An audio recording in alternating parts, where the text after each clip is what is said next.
அனைவருக்கும் வணக்கம். நான் டாக்டர் சுகன்யா வினோத் பேசுகிறேன். பொது மருத்துவர் மற்றும் சர்க்கரை நோய் சிறப்பு மருத்துவர்.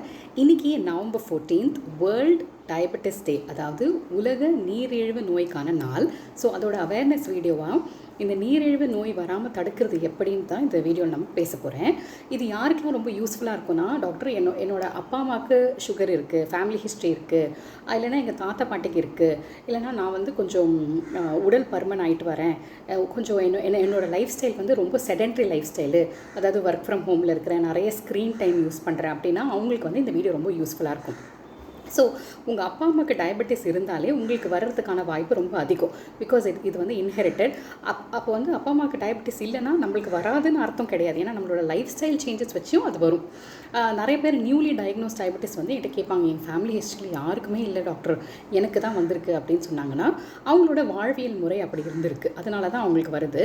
ஸோ நம்மளோட முன்னோர்கள் வந்து இல்லை நம்ம அப்பா அம்மாவுக்கு வராமல் இருக்கிறதுக்கு காரணம் வந்து அவங்க என்ன கேலரி அன்றைக்கி எடுக்கிறாங்களோ, எந்த அளவு சாப்பிட்றாங்களோ, எவ்வளோ எனர்ஜி ப்ரொடியூஸ் பண்ணுறாங்களோ அதுக்கேற்ற மாதிரி வேலைகள் அவங்க செஞ்சுருப்பாங்க, அதனால் அவங்களுக்கு வந்திருக்காது. ஓகேயா? ஸோ ஃபேமிலி ஹிஸ்ட்ரி இருக்குது எனக்குன்னா அப்போ வந்து கட்டாயம் நம்மளுக்கு வர்றதுக்கான அதிகமான வாய்ப்புகள் இருக்குது. அதை குறைக்கிறதுக்கு என்னென்ன பண்ணலான்னு பார்க்கலாம். ஃபஸ்ட்டு நம்பர் 1 வந்துட்டு பாடி வெயிட். நம்மளோட உடம்போட எடை வந்து ஹைட்டுக்கு ஏற்ற மாதிரி அளவாக வச்சுக்கணும். அதுக்கு வந்து பிஎம்ஐன்னு சொல்லுவாங்க, ஒன்று பாடி மாஸ் இண்டெக்ஸு. உங்களது வந்து நீங்கள் எவ்வளோ ஹைட் இருக்கீங்க, எவ்வளோ வெயிட் இருக்கீங்கன்னு கூகுளில் போட்டாலே பிஎம்ஐ கேல்குலேஷன் வந்துடும். அதுலேயே வந்து over weight, obesity, type 1 type 2 அந்த மாதிரி வரும். இந்த ஓவர் வெயிட் கேட்டகரியில் இருந்தீங்கன்னா நார்மல் தான் இருக்கணும். 20 to 25 இஸ் நார்மல். அட்லீஸ்ட் வந்து ஒரு 26, 27 இருந்தால் கூட பரவாயில்ல. பட் ரொம்ப 30 அபவ்லாம் வருது, ஒபிசிட்டிலாம் வருதுன்னா அப்போ வந்து வெயிட் வந்து கண்டிப்பாக குறைக்கணும், கேலரி டெஃபிசிட் பண்ணணும். நம்பர் 2 என்னென்னா ஸ்க்ரீன்ஸு. இப்போ வந்து ஸ்க்ரீன்ஸ் வந்து ஃபோன்ஸு, ஐபேட்ஸு, லேப்டாப்ஸ் எல்லாமே பார்ட் ஆஃப் அ லைஃப் ஆகிடுச்சு. அண்ட் நிறைய பேர் வந்து இதில் வந்து ஒர்க் ஃப்ரம் ஹோம் பண்ணுறீங்க. ஸோ ஸ்க்ரீன்ஸ் நிறைய பார்த்துட்டே இருக்கிறதுனால நம்ம உட்காந்துட்டே ரொம்ப நேரம் ஸ்க்ரீன்ஸ் பார்க்குறது கூட one of the important reasons for increasing டயபெட்டிஸ்னு சொல்கிறாங்க. ஸோ ஸ்க்ரீன்ஸ் எவ்வளோ முடியுமோ அதை வந்து அவாய்ட் பண்ணிவிட்டு மற்றது வெளியே எங்கேயாவது ஒரு வாக்கிங்கோ இல்லைனா வெளியே எங்கேயாவது போயிட்டு வர்றது கிடைக்கோ அந்த மாதிரி பண்ணுறது கொஞ்சம் நல்லது. தேர்ட் திங் என்னென்னா எக்ஸசைஸ். ஒரு நாளைக்கு ஒரு அட்லீஸ்ட் ஒரு 1/2 hour to 45 minutes ஆகுது ஒரு ஸ்ட்ரென்த் ட்ரைனிங் எக்ஸசைசஸ் பண்ணணும். எக்ஸசைஸ் அப்படின்னு நான் பேஷண்ட் கிட்ட சொன்னாலே அவங்க சொல்லுவாங்க, நான் I deal with lot of women diabetes, women cases தான் நிறைய டீல் பண்ணுவேன் நான். ஸோ அவங்க என்ன சொல்லுவாங்க, நாள் பூரா நான் நடந்துட்டு தான் டாக்டர் இருக்கேன், நான் வேலை செஞ்சுட்டு தான் இருக்கேன், நான் சும்மா இருக்கிறது இல்லை, ஃபுல்லாக எனக்கு டைமே இருக்காது, நான் நடந்துகிட்டே இருப்பேன்னு. ஆனால் எக்ஸசைஸ் கேட்டகரியில் நம்மளோட வீட்டு வேலைகளோ, சமையல் வேலைகளோ, பாத்திரம் தேய்க்கிறது, துணி துவைக்கிறது வராது. ஏன்னா எக்ஸசைஸ்னால் ஒரு மாதிரி பம்ப்டப்டாக வேலை செய்கிறது, ஹார்ட் பீட்டை ரேஸ் பண்ணுறது, அதுக்கப்புறம் வந்து எல்லா மசில்ஸுமே ஒர்க் ஆகுற மாதிரி இருந்தால் தான் ஸ்ட்ரென்த் ட்ரைனிங் ஒர்க் ஆகும், மசில்ஸ் வந்து பில்டப் ஆகும், அப்போ தான் பிளட் சுகர் லெவல்ஸ் வந்து குறையும். அந்த கேட்டகரியில் நம்ம வீட்டு வேலைகள் வராது. ஸோ இதுக்கு தனியாக டைம் ஸ்பெண்ட் பண்ணி நம்ம எக்ஸசைஸ் பண்ண வேண்டியது இருக்குது. அடுத்தது வந்து ஃபுட்டு பற்றின ஒரு அவேர்னஸ் நம்மளுக்கு தேவை. ஃபுட்டு பற்றி அவேர்னஸ் ஏன்னா எது வந்து கார்போஹைட்ரேட்டு, ப்ரோட்டீன் எது வந்து ஃபைபருன்னு நம்மளுக்கு தெரியணும், மாவுச்சத்து, புரதச்சத்து, நார்ச்சத்து எதுன்னு நம்மளுக்கு தெரியணும். அப்போ தான் வந்து நம்மளுக்கு வந்து சர்க்கரை அளவை குறைக்கிறதுக்கு ரொம்ப நல்ல யூஸ்ஃபுல்லாக இருக்கும். ஒரு எக்ஸாம்பிள் சொல்கிறேன் பாருங்கள். பேஷண்ட் வந்து என்கிட்ட வரும்போது என்ன சொல்லுவாங்க, டாக்டர் நான் சர்க்கரை போட்டே காஃபி குடிக்க மாட்டேன், சர்க்கரையை நான் சாப்பிடவே மாட்டேன், எனக்கு குடிக்கவே பிடிக்காது, ஸ்வீட்ஸும் நான் தொட மாட்டேன், ஆனால் என்னோடய சர்க்கரை லெவல் மட்டும் ஏன் குறையவே மாட்டேன்னு கேட்பாங்க. ஸோ அவங்கள பொறுத்த வரைக்கும் சர்க்கரைன்னா எதுனா அந்த காஃபியில் போட்டு கலந்து குடிக்கிறோம் இல்லையா, அந்த 1 டீஸ்பூன் சர்க்கரை மட்டும்தான் சர்க்கரை. ஆனால் தமிழில் சர்க்கரைன்னு நம்ம சொல்கிற ஒரு வார்த்தைக்கு இங்கிலீஷில் வந்து கார்போஹைட்ரேட்டும் சர்க்கரை தான் சொல்கிறோம், குளுக்கோஸும் சர்க்கரையில் தான் வருது, ஃப்ரக்டோஸும் சர்க்கரையில் தான் வருது, சுக்ரோஸும் சர்க்கரையில் தான் வருது.